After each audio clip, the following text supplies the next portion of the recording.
Welcome to another episode of the Contagious Culture Podcast. I'm your host, Kyle King, and the goal of this podcast is simple: to help you create environments where people thrive. Through real conversations, practical strategies, and powerful stories, we equip leaders, educators, and change makers just like yourself to build cultures rooted in purpose, performance, and authenticity. Because culture isn't something you talk about, it's something you live. This is the Contagious Culture Podcast. Let's get started. Welcome back to another episode of the Contagious Culture Podcast. I am your host, Kyle King. And the goal of this podcast is to help you create ecosystems and environments where people thrive. Look, today I'm excited. I'm excited about this conversation. We're having somebody on today that it's been a minute. Diana, we've been talking for a little while now. We haven't been able to get these dates down. But you are doing exceptional work. You've spent over a decade as a teacher, school leader, special education strategist, and ultimately helping schools around the country build inclusive, equitable systems that actually work, especially for students of color. And I just want to give you your flowers. You're doing phenomenal work. You're doing empowering work, and you're doing something that should be duplicated across the country. So I'm super excited to have this conversation. What gets you most excited about this season? Yeah, well, thank you first for having Yes. me. Yes, it has been a lot of back and forth to try to get a date down. But what excites me was the question, right? What excites me this season?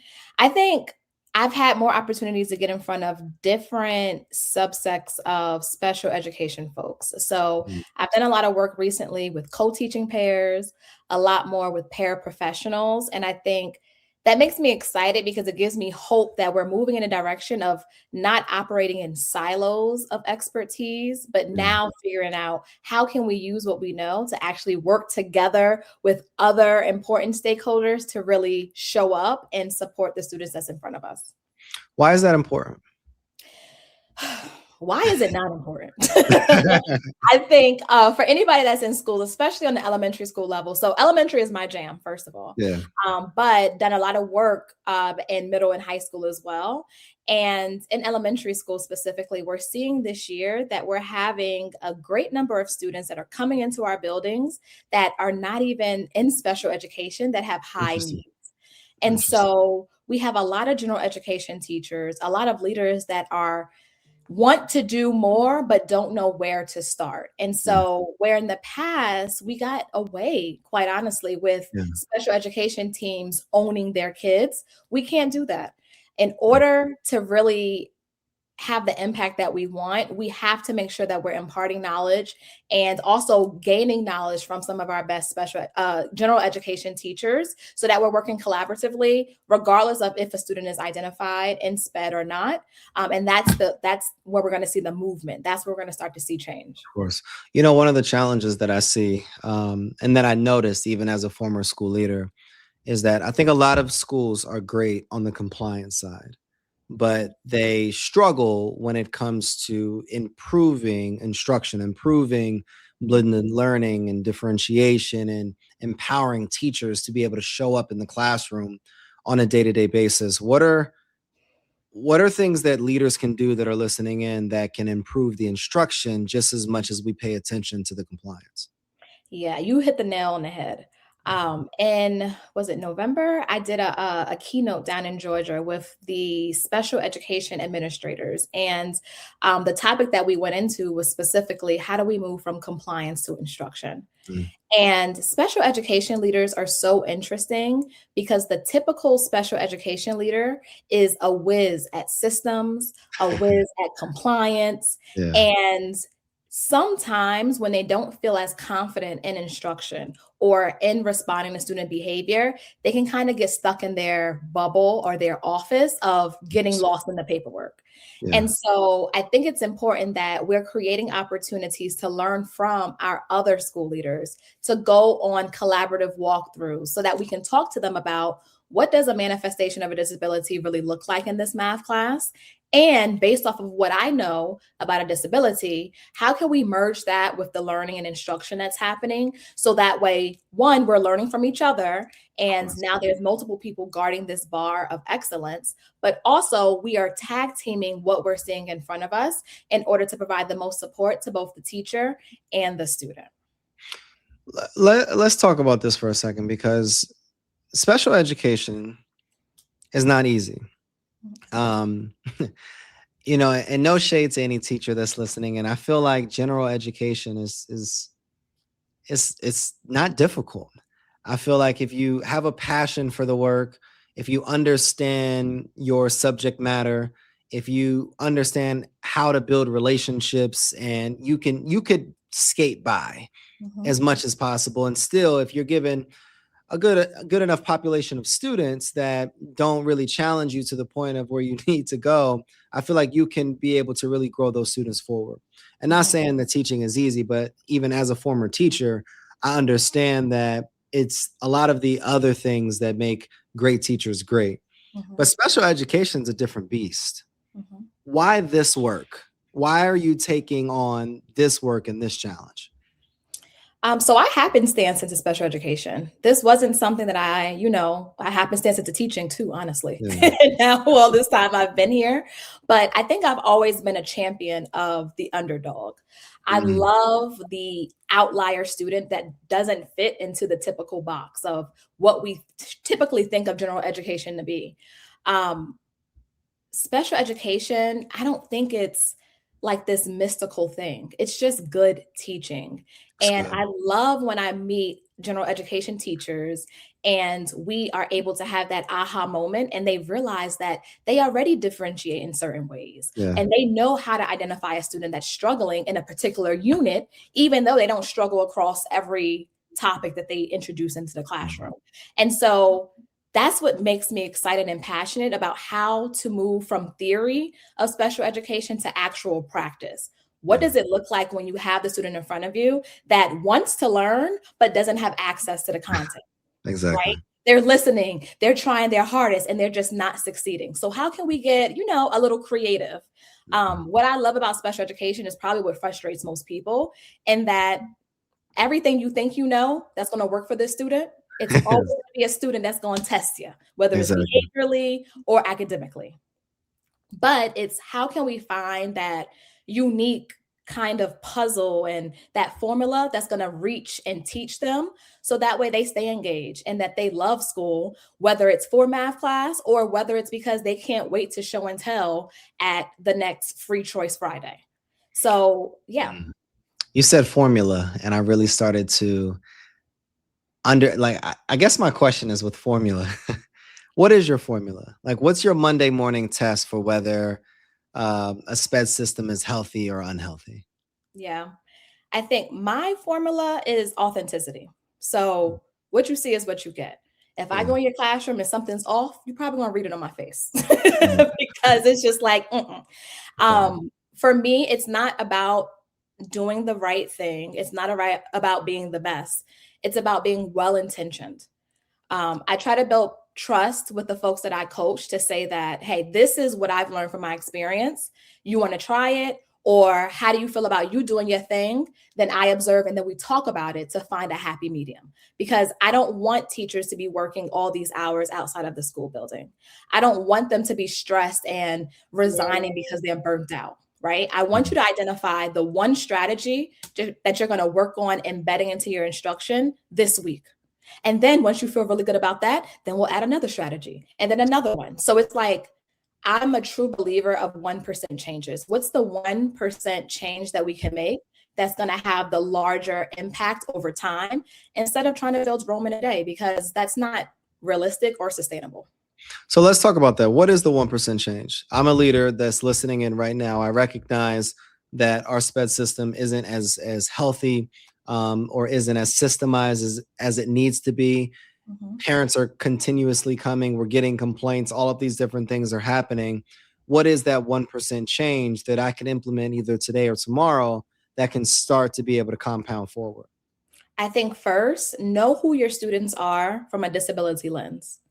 So in this class of 30 students, and I have a caseload of maybe 12 to 15 with IEPs, how many of these students have ADHD?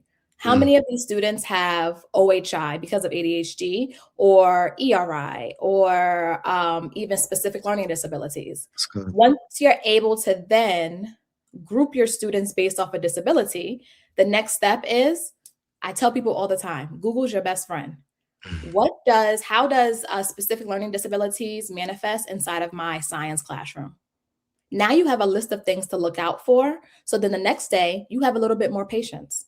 You understand that your student with ADHD is blurting out because Mm, one, it's a manifestation of their disability, but they're just super excited.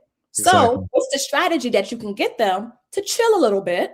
Yeah. And now they're not in trouble, you're not frustrated, and now we can actually get to the learning. You talk a lot about mindset. And what I find oftentimes in these spaces is that it lacks accountability. Mm. How do you build accountability without creating that fear or shame or burnout amongst educators? Yeah, I think accountability is hard. Mm, I hear a lot of accountability conversations come up when it comes to parents specifically and mm, educators being frustrated about what parents are not doing. that's good. My background is mostly in Title I schools and communities that look like me, Yeah, um, and and communities where parents are working, and they may or may not have gone to college themselves. I like to assume the best. I do believe that the typical average parent wants the best for their child. They just don't always have the resources or the knowledge or the know how to help. that's good. And so when I think about mindset, and I led a PD a couple of weeks ago, and the paraprofessionals were saying, well, that's above our pay grade. And it's like, That's where the okay, problem starts.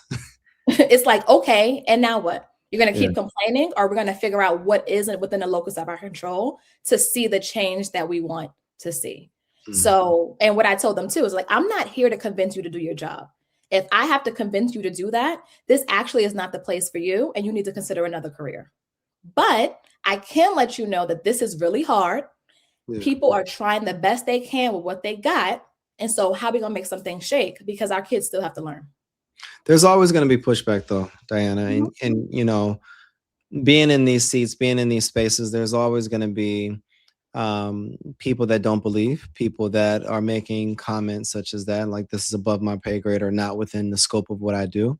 How do we as leaders create the culture within our organizations that are in support of what we have to do to be able to ensure that these students move forward? I think when you have non believers and naysayers, the best is to ground it in data. And I Mm, see that most often with behavior, right? They're like, well, we tried this, this, and that, and I don't think we should do this plan. that's good. Okay, show me the data, right? Yes, the behavior might be here, but did the duration, the frequency, the intensity decrease? Or maybe we learned that we thought we were doing the plan, but it actually Mm, wasn't happening with fidelity. that's good. So now we're talking about it. You're upset. I'm listening to you. I created the space for you to talk about it. Yeah, The data doesn't show it. How about now? You obviously can't observe yourself, but let's record a video, right? Let's record a video and we'll watch it together. And now I want you to write down the timestamps that you did the thing that you said you did. that's good. And typically they're like, oh, I thought it's Yeah. okay. It happens to the best of us. And I think that's where the authenticity comes in. Like, I want people to come to me and say, I don't believe it. I want people to come and say, this sounds good, but I don't think it's actually going to work, because that's when the work starts to really happen versus a Mm, yes man that says, yeah, I can do that. And then you go observe them and they're still not doing it. that's good. Now, a lot of times on these conversations, I want to hear I want to hear some practical. Mhm. And I recognize that you are the perfect person for someone listening in that wants potentially 2 or 3 coaching moves that they could use within the next 30 to 60 days and they're seeing transformation. What are some coaching moves that can change teams across the board over that next 30 to 60 days? I would definitely go back to unpacking the disability manifestation. So if a student has a specific learning disability, such as dyslexia, and looking at your lesson and anticipate where they're going to go wrong and write a simple question or prompt to help them out.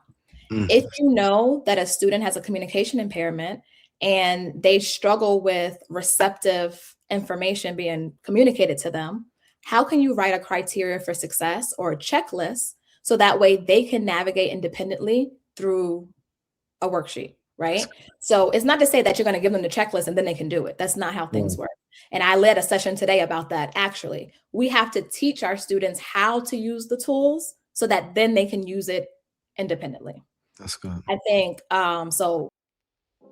Hey, it's Kyle. Sorry to interrupt your programming, but I got a quick culture check for you. How's your team's energy right now? I mean, literally, right now. Are people feeling inspired? Or are they just showing up? See, here's the truth. Culture doesn't change because we talk about it. It changes because we live it actively every single day. And that's what I help organizations do. Build contagious cultures that people actually want to be a part of. Through keynote talks, interactive trainings, and hands-on consulting, I help leaders transform the way their teams connect, perform, and grow. So if your culture needs a little bit of spark, let's light it up together. Visit theculturelab.org, again, theculturelab.org, or connect with me directly on LinkedIn at Kyle S. King to learn more about how we can work together. Because remember, your culture is contagious. Make it worth catching. Now let's get back to the program. Unpack disability so that way you can plan in advance to prompt students out of the error, giving them resources such as the checklist, a visual that they can refer back to. And what's another practical strategy? It depends on what's going on. So that was too academic. Let's talk behaviorally a little bit. I would say collect behavior data, specifically around the behaviors that you're seeing. So that way you can identify the highest leverage one to go after. So oftentimes I'll talk to teachers and they'll say, well, they're just turned up. And I'm like, okay, but are they turning up all day, every day? And they're like, well, no. Okay, great. So I want you to break the school day down by block. And I want you to tally the behaviors that you see, whether it's blurting out, eloping from their seat, eloping from the classroom, inappropriate language, whatever. Because then we'll be able to identify, one, what are the top behaviors that we want to go after next? Because, for instance, if a student is eloping or misusing objects because they're throwing them, I would rather prioritize that over cursing because the cursing at least is nonviolent. Yeah. Then I want us to start looking at the times. Is it certain times of the day that's more challenging? Is it with certain people that's more challenging? And then we can come up with a more clear support plan. One of my favorites always is with elementary schools and middle schools, where they're like, they always come back on certain weekends, just crazy. And naturally, I'm a very inquisitive and curious person, but it's because I like to understand people. And so I'll meet with the parent and I'm saying, so how's it like with so-and-so at home with you and dad? Oh, well, we're separated and they go to dad's house on the weekends. So now we need to talk to daddy because he needs to get it together over the weekend because we're not about to be fighting every Monday morning. So questions, data, that's how we start making movement. We can't just go off of feelings because that's just not helpful. I want you to talk to the leader. Like, what do they need to stop doing right now? Because I think there's a lot of mindset challenges. There's a lot of predetermined ideologies.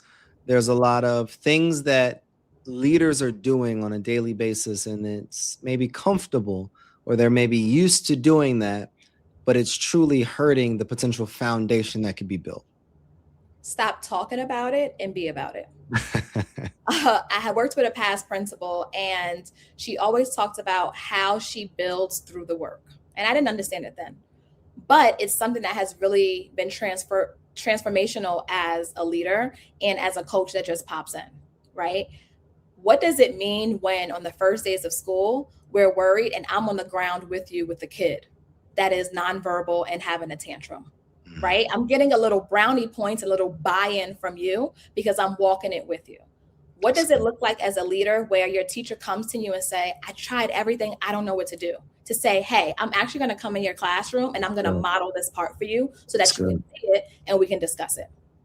Far too often, we have people talking at teachers and not really being in work with them.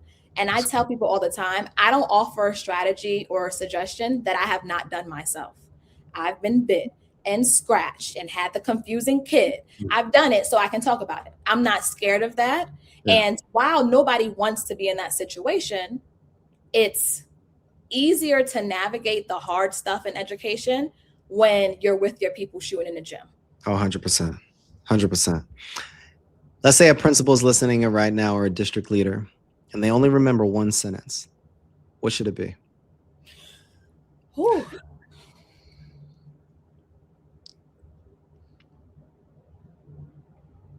Be the leader that you needed. Tell me more. Everyone remembers in their first few years of teaching, one, how difficult it was. Yeah. And however your leadership was showing up, you were like, I just wish they did this.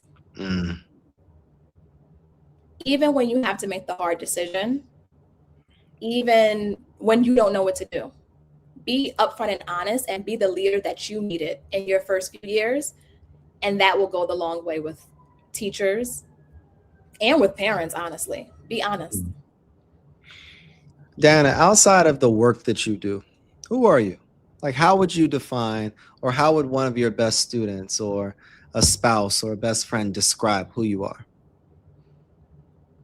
Well, that was an unexpected question. Who am I outside of work? I'm someone that's very intentional. Like I said, very inquisitive. When I'm meeting new people with my friends or they're introducing me to their friends, they're like, okay, beware, Diana asks a lot of questions. I'm like, yep. But if I'm asking too many questions, just tell me and I'll fall back. Yeah. I like to know what people are thinking, why they're thinking it. I love a sucker for reality TV. And it's because I think and overthink so much that it's the only time that I can turn my brain off. So I love a good reality TV show. I love a good Tyler Perry show, no matter how bad. Oh, I don't know about that one, Diana. But it's about you. It's not about me. I watch it to enjoy it. I'm not a critique. It's really entertaining. And I love to eat. So that's pretty simple. What's one thing in this season that scares you? Something that you're building, something that you're wanting to accomplish, something that you wish you would have started earlier? I think it's my most recent offer, the SPEDucated Collective. It feels scary, and it's a coaching cohort to meet teachers and leaders where they are, so that way we can have coaching conversations to navigate some of these tricky moments. That feels scary. It feels scary because it's new. Okay. And it's just the unknown. I don't know, but I'm super excited for it because I love to have the conversations with people. I love, and like the part of the collective, they get access to our resource library that has tons of different PDs and trainings and templates that are downloadable. I love creating that stuff and I want to share it and get it out to more people. But yeah, I don't know. So scary. I want to unpack it though. Where is the fear coming from? Because the thing that I love about you is that you're not just a person that has done the work, you're a person that's lived the work, right? You have the proven success, you have the accolades, you have the impact stories and the testimonials. Even in this conversation, the level of depth and how you were able to pull out all of the academic side, the behavior side, you have it. So I guess I asked this question from an overarching standpoint. When there's a leader, a high achieving leader that has driven change, that have done things, what do you believe is stopping them from really being able to scale their impact or scale their leadership? And what would be the message that you wish you heard today?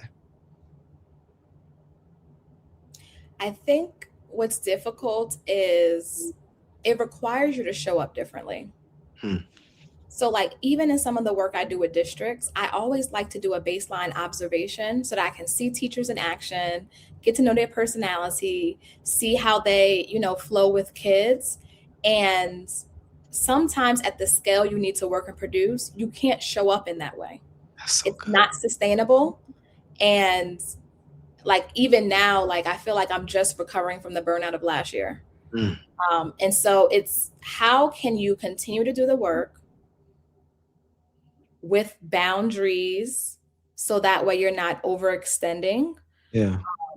And I think that that's what I would tell folks. Like, we do really, really important work. However, we are not curing cancer. The work will be here tomorrow. And Mm. sometimes we have to prioritize rest because we can't continue to pour into others to show up for our kids and our families if we're barely showing up for ourselves. I really appreciate you stating that point, that doing something different requires us to show up differently. And we've launched the Contagious Culture Conference for October of this year. We're planning for 800 plus attendees in the nonprofit and educational space. And for someone that's done events with a couple hundred people or 300 people, this is different. And the conversations that I'm having with speakers, the conversations that I'm having with sponsors, thinking that we may be paying somebody $100,000 to come speak. It's just like these numbers are just out of this world. And it's requiring me. And my prayer lately has been, God, help me become the person that can actually pull this off. So when you said that, I really resonated with it because this is something that scares me, because it's what will happen after if this is successful. When this is successful, like what will happen? Who will I be? Who will I have to continue to maintain to be? And how can I ensure that I'm becoming that person in stages so that I don't feel like I'm grieving who I thought I was in this season? 100%. What would be your message to me, or what would be your message to so many people that's probably listening in that feel exactly that same way? Yeah. I actually did a lot of work with that with my therapist, of the grieving who you were to become who you want to be and who you need to be to fulfill your Mm. purpose. And even when thinking about fear, she always provides me with this powerful reframe of, you're scared. Why are you scared? And it can't be that you're going to fail, right? Because what evidence from your past shows that you have failed? Even when things do not work out for you, you have the Mm. ability to pivot That's and good. still make it work out. Still make it work. And so she always says that, and I'm like rolling my eyes because I don't want to hear that. I just don't want to be. I don't have time Right, to. right. I'm tired of being scared of trying new things. And Yeah. she's like, "It's okay. Fear is in the passenger seat." I said, "Actually, I want fear to be in the trunk because taking up too much room. But it's okay. You do it scared. That's it. You just do it." When you think about the next 12 months, when we come back on here for session 2 for season 2, what would you have wanted to accomplish that would have made all of this work worthwhile?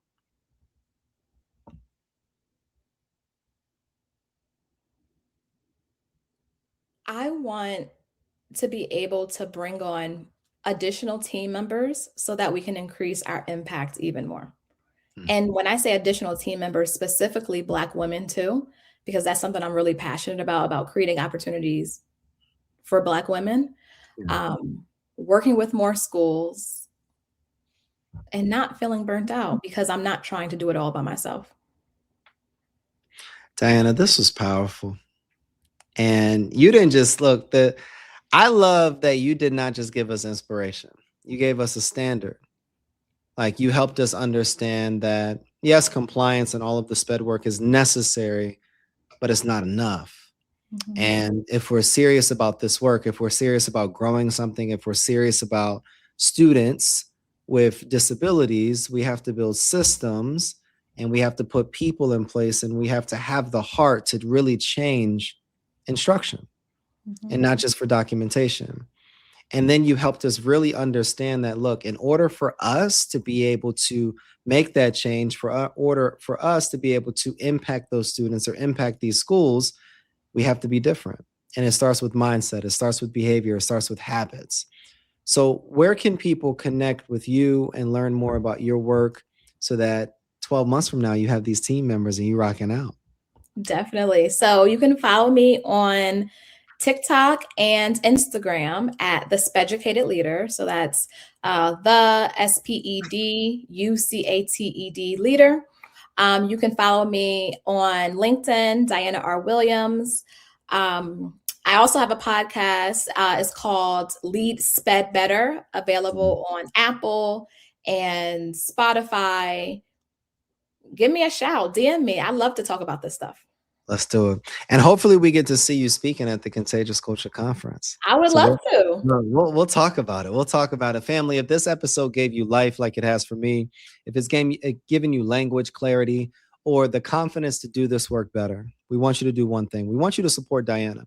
We want you to subscribe to her podcast. We want you to purchase her products, and we want you to continue to amplify her message. One of the questions that we always ask on the Contagious Culture podcast is, what type of culture are you spreading? The energy you bring is the culture you create. So you got to make yours worth catching. This is the Contagious Culture Podcast. I'm with the amazing, the SPEDucator, Diana, and we will talk to you guys next episode. Thanks for tuning in to the Contagious Culture Podcast. If this episode challenged or inspired you, hey, take a second to share it with someone who's building culture in their world. Make sure to like, subscribe, and leave a review. It helps more leaders, educators, and change makers just like yourself join the movement. You can connect with me on LinkedIn or YouTube at Kyle S. King for more tips, tools, and methodologies to be able to help you create this ecosystem of absolute excellence. Until next time, lead boldly, live intentionally, and remember, your culture is contagious. Make it worth catching.